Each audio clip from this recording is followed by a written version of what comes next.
everyone. My name's Patrick Knoll. I am the co-host for the podcast today. We're going to do episode 1.0.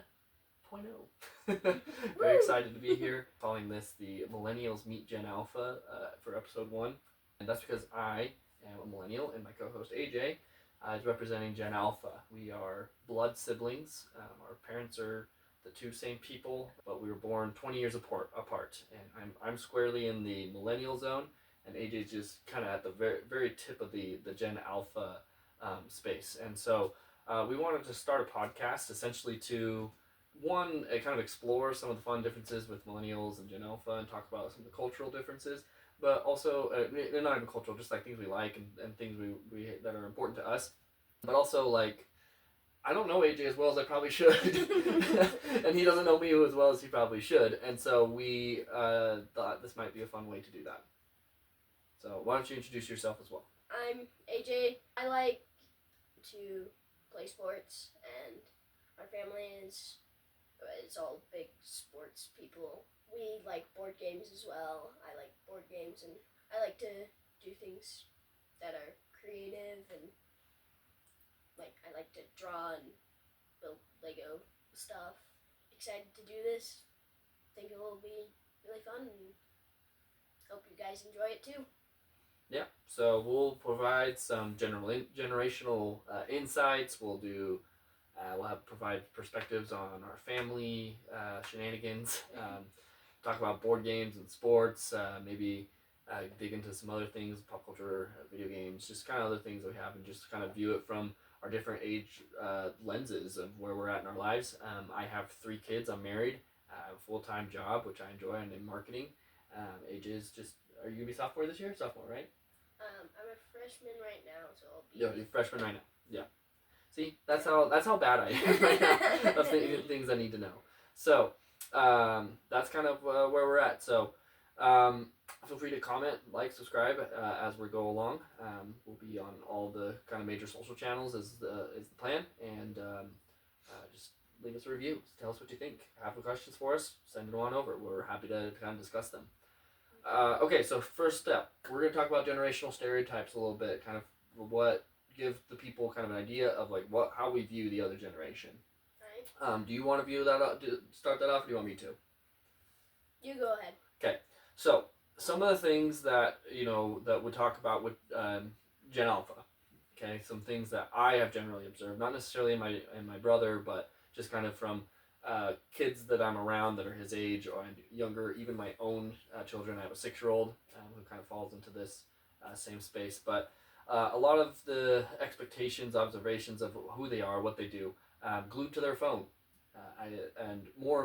Even more kind of interestingly to me, I constantly see kids with an earbud in. Yes. Right? Like they can't take it out, and I'm assuming, and I've seen some teacher TikToks and Instagram reels about how like they have to like work with kids to like take the earbud out and that. So like that to me, like I'm like talking with them like in this line at the store or whatever. I see them talk to each other, and they all have an earbud in. I'm like, okay, interesting. Shorter attention spans than general public. I think they also have a very kind of wider knowledge base of a lot of different things than previous generations to my own and my own generation as well. They have interesting slang. A lot of interesting slang. We'll go with that. I'm pretty sure every single generation could say that about each other as well.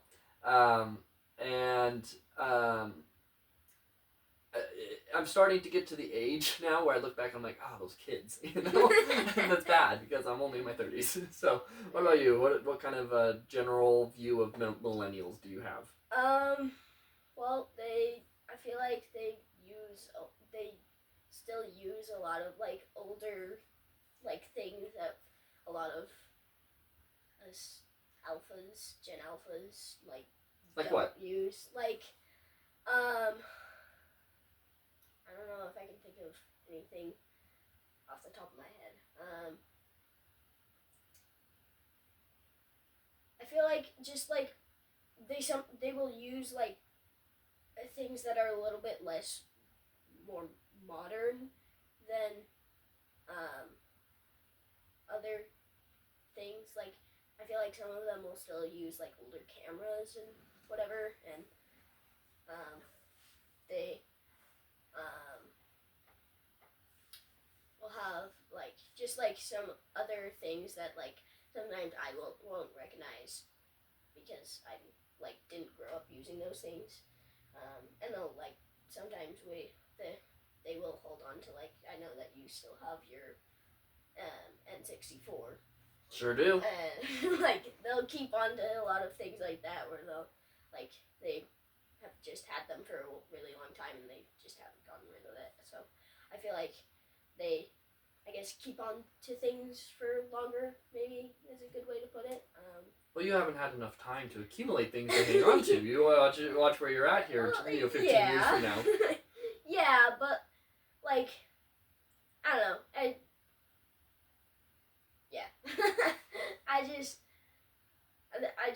I just always think it's interesting to like see like all of the things that like you guys have grown up with and like are still keeping on to, because like those kind of things actually kind of sometimes excite me because they're kind of cool because they're like the first like parts of like what I know now of like video games and music and other things.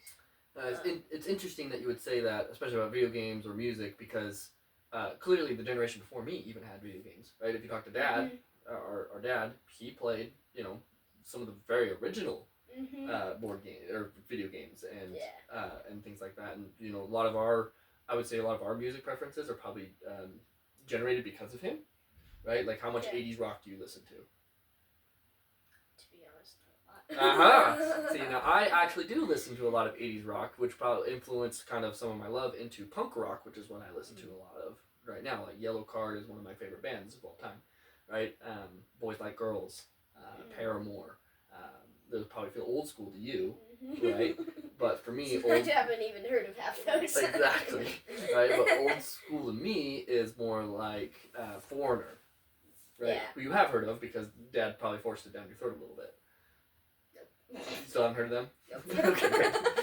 We'll have to bring Dad onto the podcast too a little bit, right? Yeah. What kind of bands do you listen to now then? Or singers or whatever.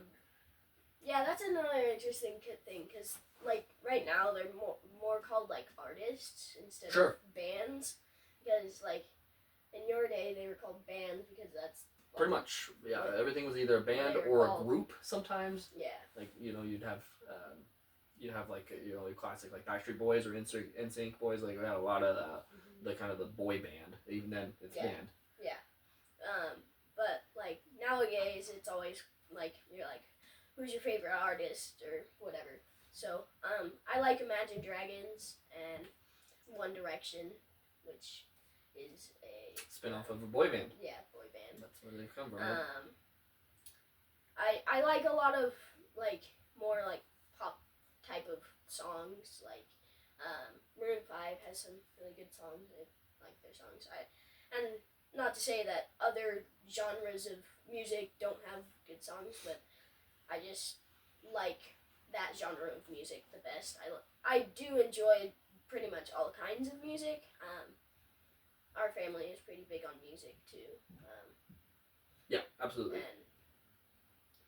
And and you get like you're different than other Gen Alphas because you have a bunch of millennials.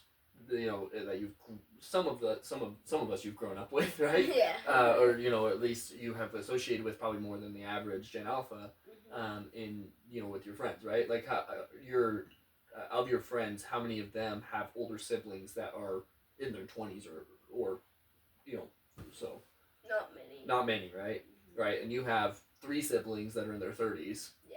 And 3 siblings, I guess, actually, with Melina, that are in their 20s, and then another sibling that's a couple years older, right? Yeah. And so you get a lot of influence from that, and I always tease my parents that the 2 youngest kids, Winter and AJ, are not going to be as good as I am now because they have entered grandparent mode, and their parenting methods are very different. Yeah, that's an interesting thing to like hear your stories of like growing up and like how you were like Dad was more harsh on you and whatever. Like he still gets angry at me and whatever, but like I feel like there's not as many punishments for me as you, even Right. though. And we live in much more of an age of gentle parenting, right? That's kind of the trendy keyword that's out. That's you know, all the millennials are trying to be gentle parents, and even your parents are trying to be more of a gentle parent, of like teaching in the less of a, you know, the way that my dad grew up with, you know, with getting the belt, you know, sort of thing. You've never even seen a belt. You know, coming at you. It's always been around somebody's waist. Yeah.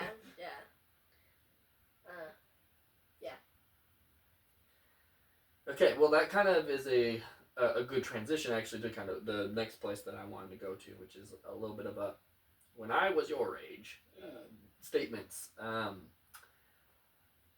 I would like for you to experience dial-up internet, the sound. Oh, is that the? Yes.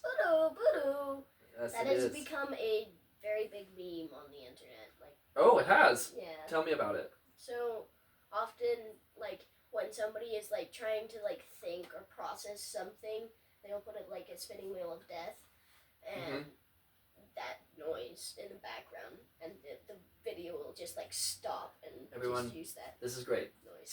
The terrible noise that haunts our past has survived and is now haunting. It's hilarious. Okay, it's not haunting. Apparently, it's funny. Now. This is literally haunting, right? We'll play this sound here for everyone. Everyone who is a millennial will recognize this sound.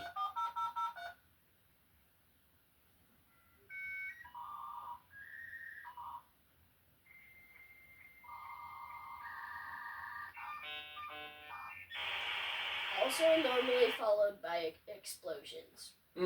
See, yeah, that doesn't happen. Yeah. You would listen to this noise for forever until it came out.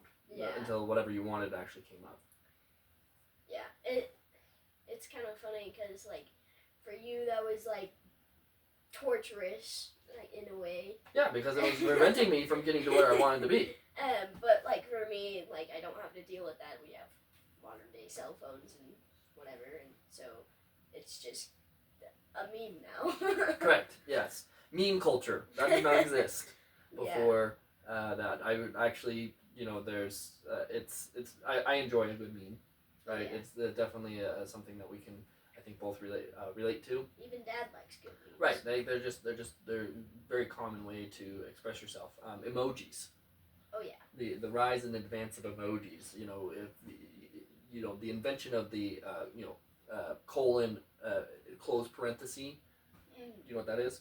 Yeah, is that where it's like the sideways smiley face? There you go, sideways smiley face. Yes, that came about because somebody wanted to do it that way, right? That was and frowny face, and that didn't come about for a while, right? But now you can express yourself in a variety of different ways, and sometimes the meta behind emojis and the connotations of what they are a little bit different than what they actually mean, right? Yeah. Good. Okay. I mentioned a term the other day that you had no idea what it was. And I'm hoping you didn't go Google it. I didn't. Okay, I great. didn't Google any. Well, I Googled some things, but not any of the things. So this is related to what we were just talking about. Okay. T9 texting. Nice. Tell me what that is. What do you think that is? You press T and 9 when you're texting.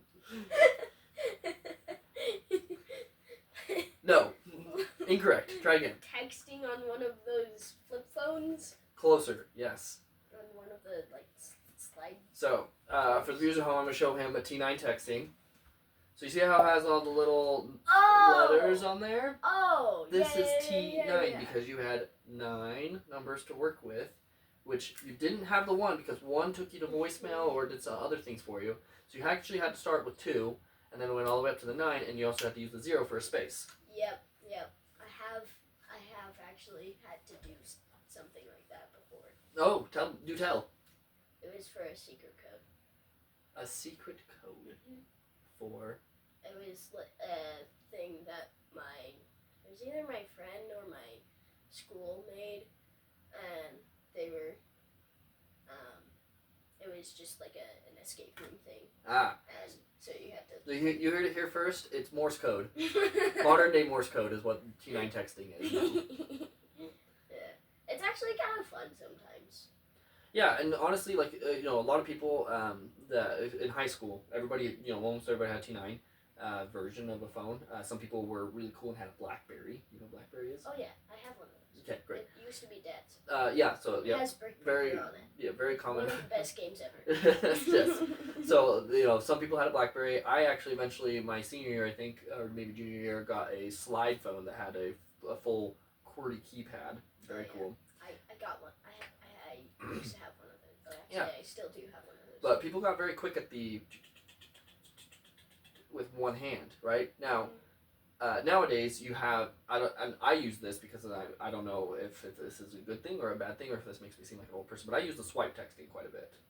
Oh, yeah. I try to do that, and then it just frustrates me because it just never does the word that I want it to do for some weird reason.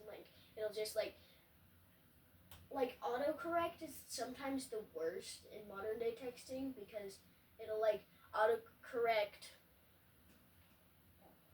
dirt to 4 or something like that. I don't know, but it's just so random sometimes. Yeah, I think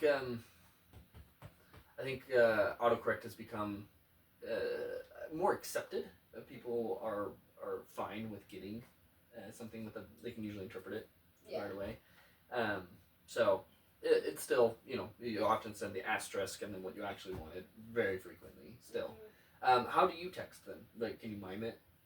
I normally just go. How would you do it with one hand? You still feel like you could do that effectively? Probably not because I have tiny hands. I would have to set it on the ground and then go. So the thing that is detrimental now to that is you could much more easily, and teachers I'm sure could spot this, but you could much more easily have your phone right here and just to kind of illustrate, you can have your phone right here and you could be looking up and paying attention and T9 texting with one hand without having to pay too much attention to what you were sending. So it was you do see a lot of this in classes. You probably don't see that as much. Yeah. Every millennial knows what I'm talking about. But the Gen Alphas might not. No, that's their problem. Go look it up, kids. Yeah. T9 texting. Okay? Okay, another technological invention that you may not know what it is. Floppy disk. No idea. Any thoughts on what it might be? Or what it might look like? Or what its purpose might be? What comes to mind is a rubber frisbee. But I'm assuming it's something to do with electronics or something. It is something having to do with electronics. Like a hard drive or something. Yes, it is a form of storage. Okay? I'm surprised how close I've been getting on these. This is a floppy disk. It looks like a cassette tape. It kind of does look like a or cassette tape. a CD holder. Or a CD holder, yep. That could also be what it is. Okay? Does this look like anything in particular to you that you might see on a regular basis? A Nintendo Switch cartridge. Yeah? The thing that you store your pictures on. Yeah. It also looks like the save icon. Oh, it does. Where do they get that from? A floppy disk, because you would save your work onto a floppy disk. Guess how much storage it had? 23 gigabytes.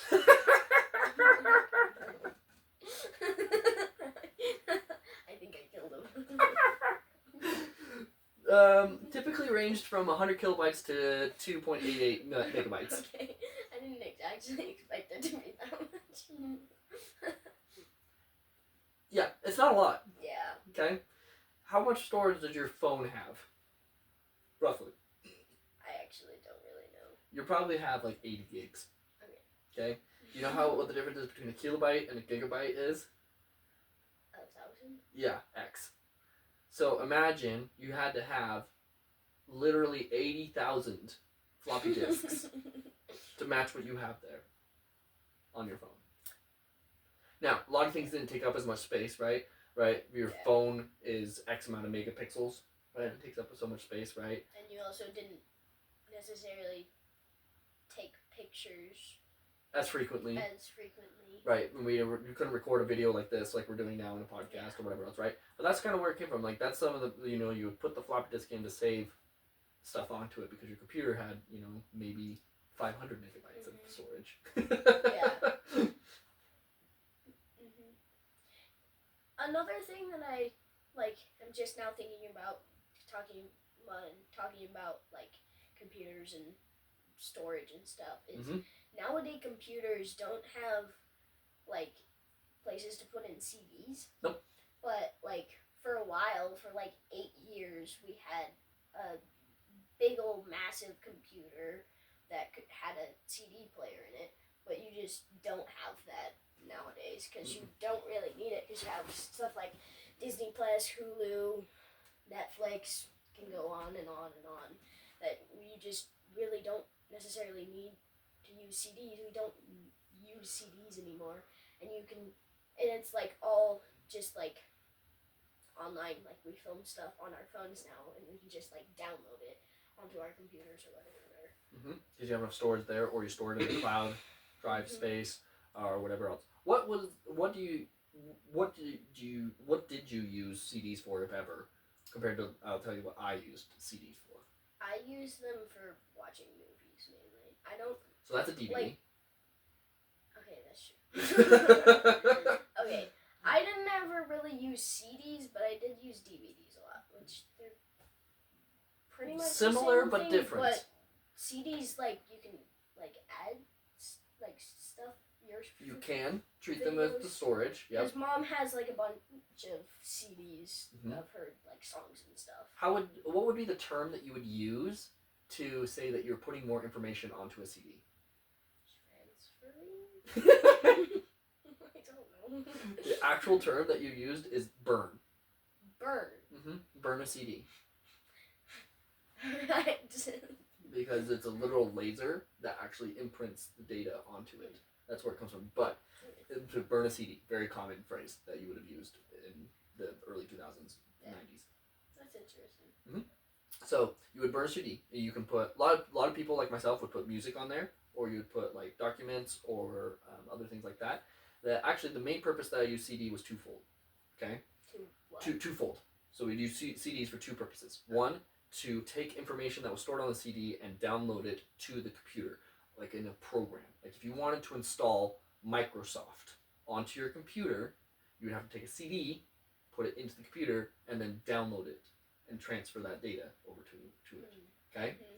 The other use that I had for it very frequently was for playing games. Yeah. Okay? That's what I use the CD for. We used to have this CD with like a bunch of like learning games. What kind? Which one? California. I don't remember. Really, the only one that I remember was like there was like a pirate ship or something. I don't know. Yeah. So we would play games as well. We would play Oregon Trail. I've heard of that. On there. Don't know that I've ever played it. Okay, great. We'll play it. Putt-Putt. Heard of it. Don't know that I've ever played it. Freddy the Fish. Very briefly heard of it. Pajama Sam. Played it. Have played it. Have heard of it. Really fun. Pajama Sam is very. For a very brief time. Yeah, Pajama Sam is very similar to a lot of the other games. Yeah. Okay, just as a heads up. You would get like dumb Disney games that you would get from like cereal box trade-ins. I also like in my older years we would play Age of Empires, Roller Coaster Tycoon, and Age of Mythology, and Star Wars Battlefront on a CD. You also would plug a CD into a gaming console, like your Xbox or your Wii or your anything like that, instead of a cartridge at some point. right? So it was just another way of having data. Okay, all right. So those are definitely some of the things that we're going to try to talk about fairly frequently, and those are some of the things that we would want to do. We'll try to keep these episodes probably about 30 to 40 minutes, I think, and just kind of have kind of sections like that as we go along. We'll want to end with a game in which we'll play the $15 game. For those of you who are unfamiliar, I'm going to give AJ several different options with a theme. He has to create the best optimal lineup of what that would be. He'll take a pick, and then I'll pick something that he didn't pick. I know what all these are, so I've at least had a little time to prepare for this, but he will be reacting a little bit blind to these. And we may switch roles sometimes for some of this, but we're going to set this up. So the thing that we're going to do is you're going to have, again, 4 options. 4 rounds, you have $15 to spend, okay? And you're going to go for the perfect day of food. Ooh, I love food. Okay, all right. So first off, start with breakfast, right? Most important meal of the day, they say. For $1, you can have plain toast and a glass of water. Okay. For $2, you can get a donut and a drink at a convenience store. Okay. For $3, you can get a breakfast sandwich and a drink at a diner or something. For $4, you can get like a brunch, like a good brunch. What do you constitute brunch? I don't know. I don't need a ton of breakfast. So a brunch usually, and for me, like for brunch means a lot of different things for me. For me, what I'm thinking of is like a hearty French toast and stuff like that. Yeah. Fruits. Pancakes. Or for $5, all you can eat. I'm not a huge person on breakfast. Okay. So I'm just gonna go with the $2 for this one. Getting a donut. Oh yeah. Okay, perfect. I will go with the breakfast sandwich because I'm also not necessarily the biggest breakfast guy. All right, lunch options. Ready for $1? You can have a bologna sandwich. Okay. For $2, you can get a bologna sandwich, meaning like there's just bologna and meat, like... the bologna and bread. That's it. All right, cool. Okay. For $2, you can have a burger. Okay. For $3, you can get a food truck meal. Okay. For $4, you can go to a sit-down restaurant and order whatever you want. For $5, 3-course meal at a good restaurant. What was the third one again? A food truck. I'll go with number 4. Sit-down restaurant. Okay, so and I will get food truck. I love being a good food truck. There are some really good options out there. Yeah. Okay, so you've spent $6 so far. Yep. Okay, and I have also spent $6. So round 3, afternoon snack. Very important. Okay. Especially if we're talking about my children. Okay. For $1, pretzels. Alright. For $2, an ice cream cone. For $3, your favorite smoothie. For $4, like a bakery treat, like a pastry of some sort, or dessert, some sort that way. Or for $5, an entire dessert platter. 3. Favorite smoothie. Mm-hmm. All right. Love me a good smoothie. Okay, awesome. And let's see, I have spent $6. That means I would have $9 left. I think I'll get the bakery treat. Go get me a nice nice pastry. Fair enough. Okay, all right, and then dinner. This to me is important, man. Me too. Okay, for $1, you can have lunch leftovers. Okay. For $2, you can have frozen pizza. Okay. For $3, you can have takeout from a local restaurant. For $4, steakhouse dinner with all the fixins. Or $5, a luxury dining experience from a chef's tasting menu. And you've only spent $9, so you have $6. You can buy whatever you want here. Bet. Going for $5. Would you like the leftovers on top of that? You have $1 left over. Sure, might as well. Okay, awesome. And I will get the steakhouse dinner.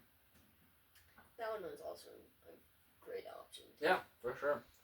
So, okay, well, I think we learned something there. Really into the food choices. What would be this is outside this, but what's your kind of your favorite like food items, food meals? I love Mexican food, Mm. like tacos, burritos. I love Chipotle, um, taco salad. Chipotle, very luxury diner. I, it's just so good. I also love steak and I don't know. It's hard for me to pick like a specific. So the best Mexican food that I've ever had. Last year I went to Houston for a speaking gig where I was presenting. I do marketing in my day-to-day job, and I was presenting at a conference, and we had smoked octopus tacos, Okay. Mexican style. Oh my gosh, it was so good. It was so good. I can't remember the place that we went to. Otherwise, I'd say it, but it was delicious. One of the best meals I've ever had in my life. We went back. I went to Houston again this year for the same conference, speaking on a little bit different topic, and went to another Mexican restaurant. They didn't have octopus tacos, which was very disappointing. But I did get what's called un pescado entero, which in English that translates to an entire fish. So they smoked in a whole fish with everything in it, and it's good. It was pretty good too. Not as good as the octopus tacos, but pretty good. You know, I'm not the biggest fan of seafood. I've been liking it more lately, but still sounds good. Interesting. Okay. Well, I think that wraps that up. Again, thank you for everybody who listened in. Feel free to like, comment, and subscribe. Leave a review if you're feeling generous. And we're just going to kind of keep doing some of these things. Hopefully you guys like it. Yeah, and if you have anything that you want us to go over, or send us questions. Like anything you want us to go over, review, try out, we're in. We always need new ideas.